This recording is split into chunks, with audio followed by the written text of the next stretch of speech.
Heureux de vous retrouver une autre fois. Donc, comme nous avons vu précédemment, comment déterminer les coordonnées du milieu d'un segment. Alors, si on a I, le milieu de segment AB, alors les coordonnées du I, le milieu de segment AB, sont XA plus XB sur 2 et YA plus YB sur 2.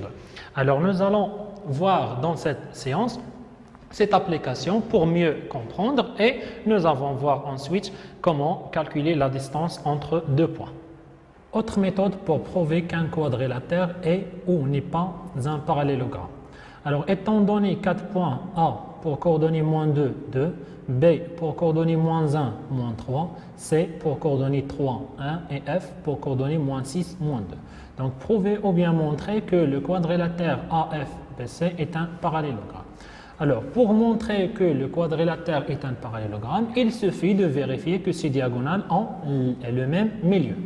Alors, tout d'abord, on doit déterminer les coordonnées de milieu de segment AB et les coordonnées de milieu de segment FC.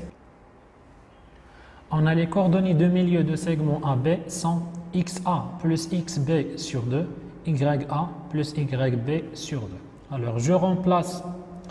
Alors, c'est moins 2 plus moins 1 sur 2 et 2 plus moins 3 sur 2.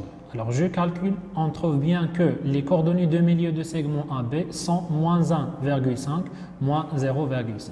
Par la même méthode, alors je trouve que les coordonnées de milieu de segment FC sont moins 1,5, moins 0,5.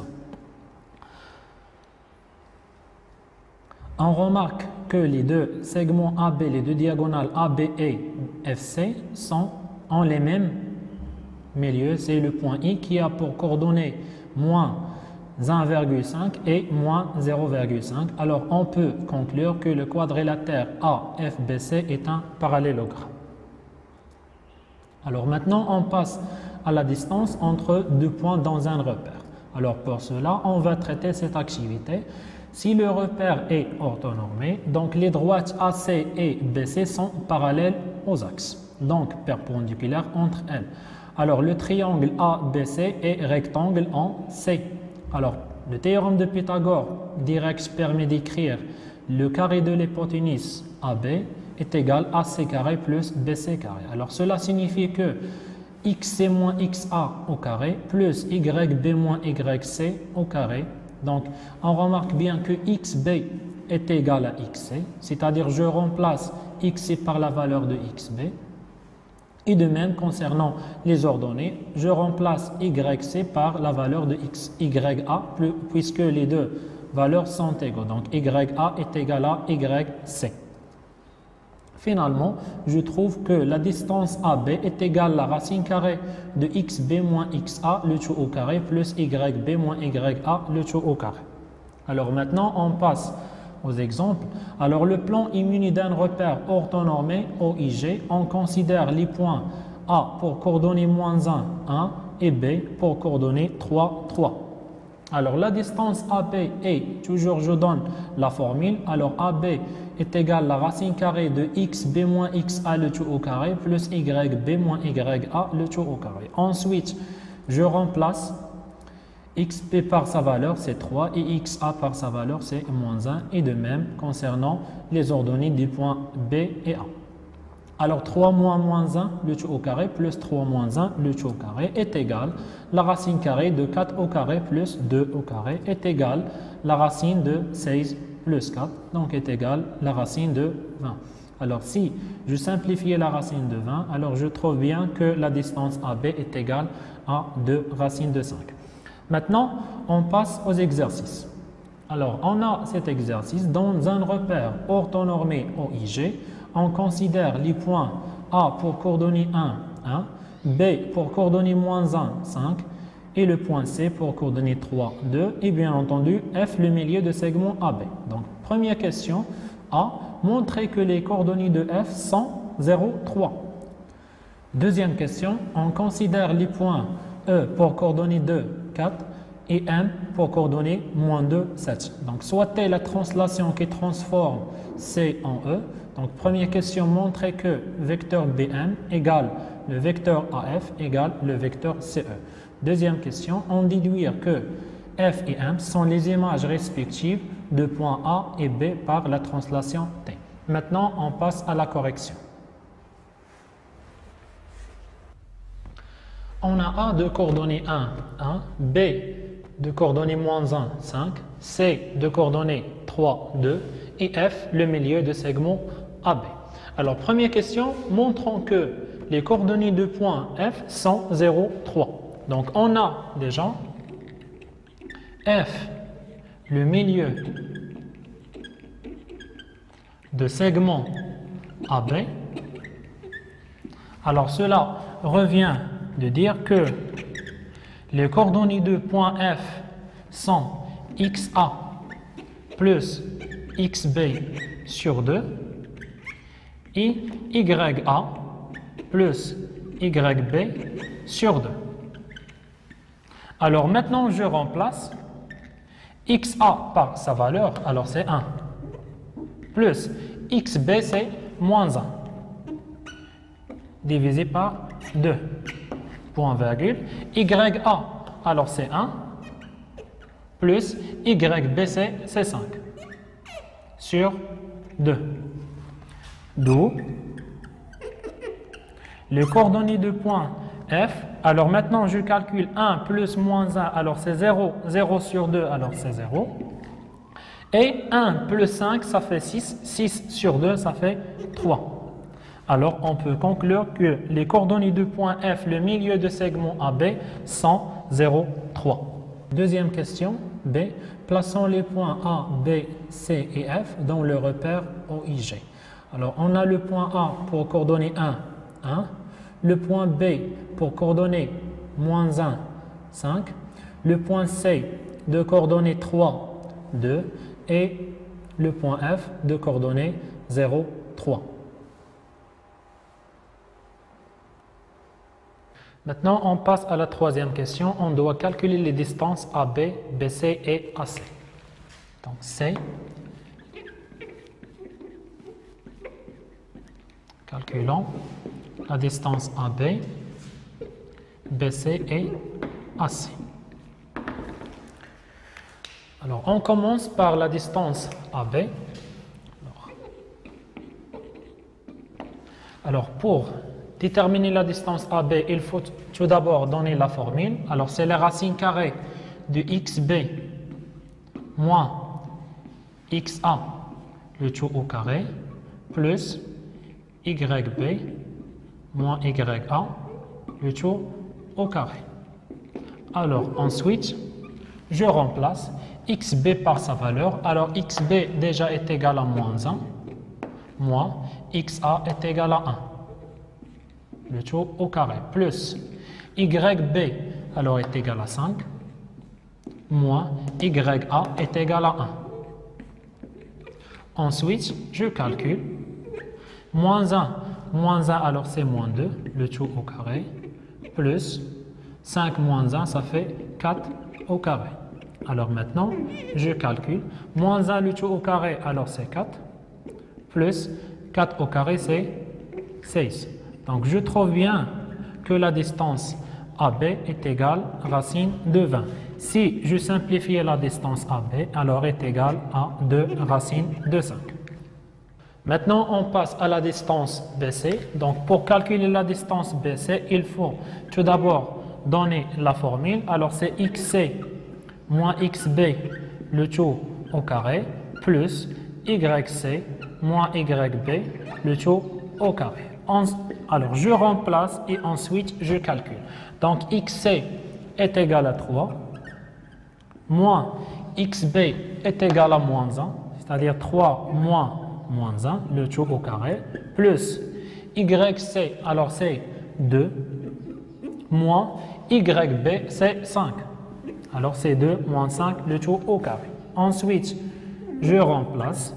Alors, 3 moins 1, ça fait 3 plus 1, alors c'est 4 au carré, plus 2 moins 5, le tout au carré, alors c'est moins 3, le tout au carré. Alors maintenant, je calcule, alors est égal, la racine carrée de 4 au carré, alors c'est 16, plus moins 3, le tout au carré, alors c'est 9, Ici, je calcule donc racine carrée de 16 plus 9, alors est égal racine de 25. Alors, je trouve bien que la distance BC est égale racine de 25. Alors, BC est égal racine de 25, alors BC est égal à 5. Maintenant, on passe à la distance AC. Alors, pour calculer toujours la distance AC, il faut tout d'abord donner la formule. Alors, c'est XC moins XA, le tout au carré, plus YC moins YA, le tout au carré. Donc, je remplace XC par sa valeur. Donc, XC est égal à 3. Et XA est égal à 1. C'est-à-dire 3 moins 1, le tout au carré. Plus, et de même, donc, YC est égal à 2. Et YA est égal à 1. C'est-à-dire 2 moins 1, le tout au carré. Maintenant, je calcule. Alors, 3 moins 1, le tout au carré, alors c'est 2 au carré. Plus 2 moins 1, le tout au carré, alors c'est 1 au carré. Si je calcule, alors 2 au carré, alors c'est 4. Et 1 au carré, ça fait 1. Alors, cela signifie que 4 plus 1 est égal à 5. Alors, la distance AC est égale racine de 5. Déduisons que ABC est un triangle rectangle. Alors, on a déjà la distance AB est égale à racine de 20, la distance BC égale à 5 et la distance AC égale racine de 5. Donc, AB au carré est égal à racine de 20 au carré est égal à 20. BC carré est égal à 5 au carré, alors est égal à 25. Et de même, concernant la distance AC, donc AC carré est égal à racine de 5 au carré est égal à 5. On remarque bien que 25 est égal à 20 plus 5. Donc, on remarque que 25 égale à 20 plus 5. Alors, 25, alors c'est BC carré. 20, c'est AB carré. Plus 5, c'est AC carré. Alors, on a déjà ABC, un triangle, et dans ce triangle-là, BC carré est égal à AB carré plus AC carré. Alors, d'après la réciproque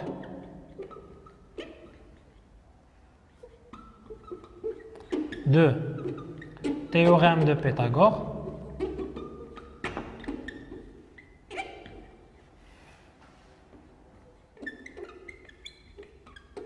le triangle ABC est rectangle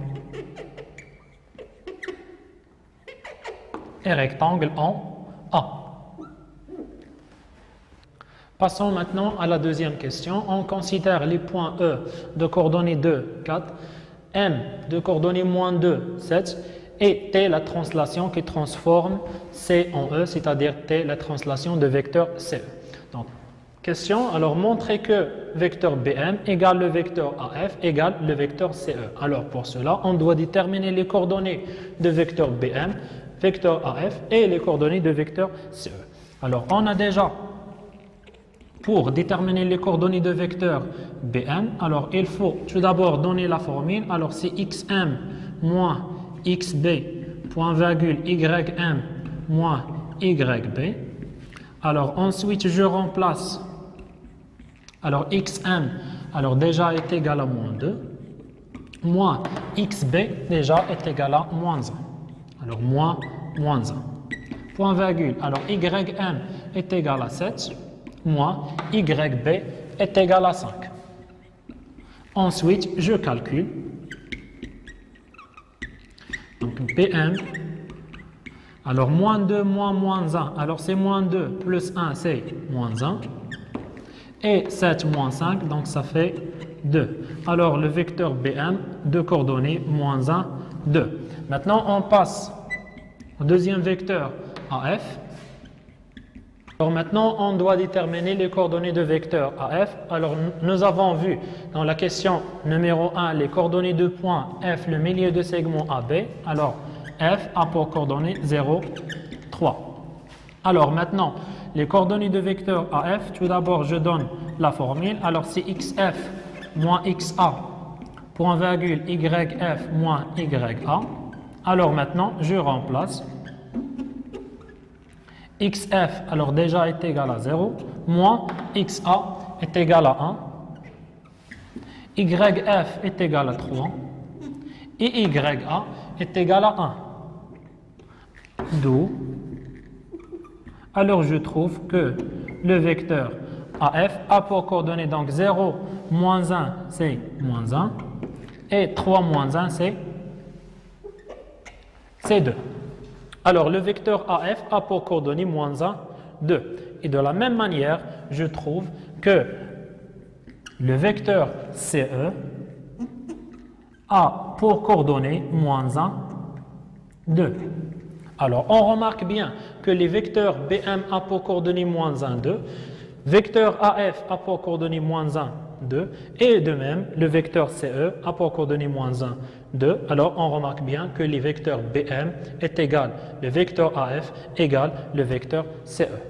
Alors donc, le vecteur BM est égal le vecteur AF est égal le vecteur CE.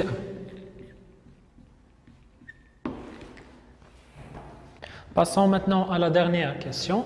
Alors, déduisons que F et M sont les images respectives de A et B par la translation T. Alors, on a déjà, d'après la question précédente, que le vecteur BM est égal au vecteur AF est égal au vecteur CE.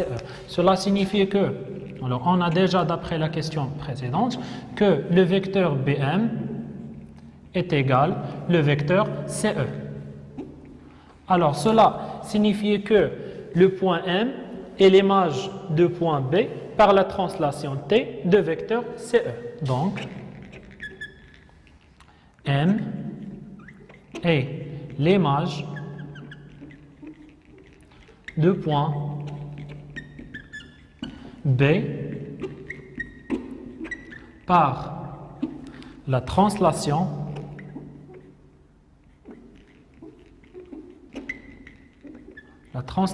T de vecteur CE. Et de la même manière, on a déjà le vecteur AF égale le vecteur CE.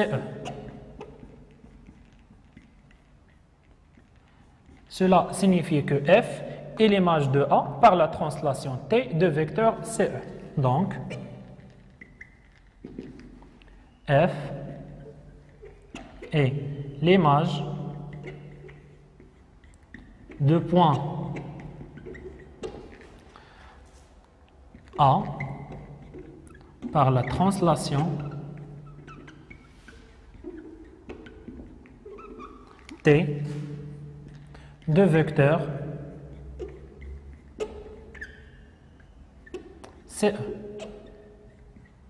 Par conséquent, on a F et M sont les images respectives de A et B par la translation T de vecteur CE.